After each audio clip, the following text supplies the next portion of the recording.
आज केटा माग्न आएको थियो मङ्सिर केटा माग्न आइहाल्छ नाइ भने होला नि त केटा अस्ट्रेलियाको अनि पिआर वाला अनि घरकाले त्यही त नाइ भने होला नि त घरकाले बिहे फिक्स गरिदिनु भयो पर्सि हो मेरो बिहे तिमीलाई नसक्नु घरकाले कसरी फिक्स गर्छ मैले तिम्रो त जे कुरा पनि मान्छ त मैले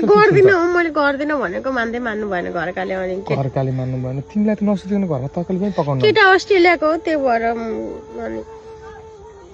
अस्ट्रेलियाको भयो त अनि केटा त नि मैले माने तर तिमीले त नाइ भन्न सक्थ्यौ मैले नाइ भनेको मैले गर्दिन भनेको घरका मान्छेले हाम्रो रिलेसनसिपको कारण 4 वर्ष भइसक्यो लभ गरेको हामीले मैले लोकसेवा पास गरेँ त हाम्रो जिन्दगी अलिकति ठिक भइहाल्छ नि मैले लोकसेवा अर्को वर्ष त पास गरिहालौँ न त्यसपछि बिहे गरौँला नि त म गर्दिन भनेको घरकाले केटो अस्ट्रेलियाको भनेर अनि बिहे फिक्स गरिदिनु भयो म तिमीलाई भगाएर लान्छु नि त जान्दैन बरु घरमै बस्नु हाम्रो घर सानै भए पनि ठिकै छ मैले ट्युसन पढाएर त्यो महिनाको 2-3 हजार अनि केटाको स्यालेरी महिनाको 5 लाख छ अरे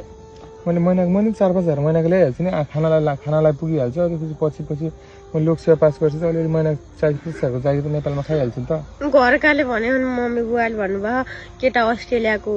बिहे गर्नुपर्छ भनेर भन्नुभयो तिमीले नाइ भन नि त मैले नाइ भनेको हो म गर्दिन भनेको त्यस्तो नभन न केटा अस्ट्रेलियाको हो कि त्यही भएर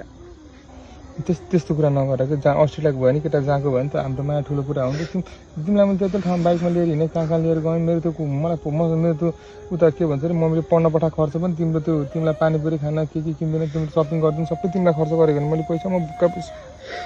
अब हुँदैन अब मेरो यो सुपारी लिग होइन अबदेखि अब हाम्रो आज यति नै रहेछ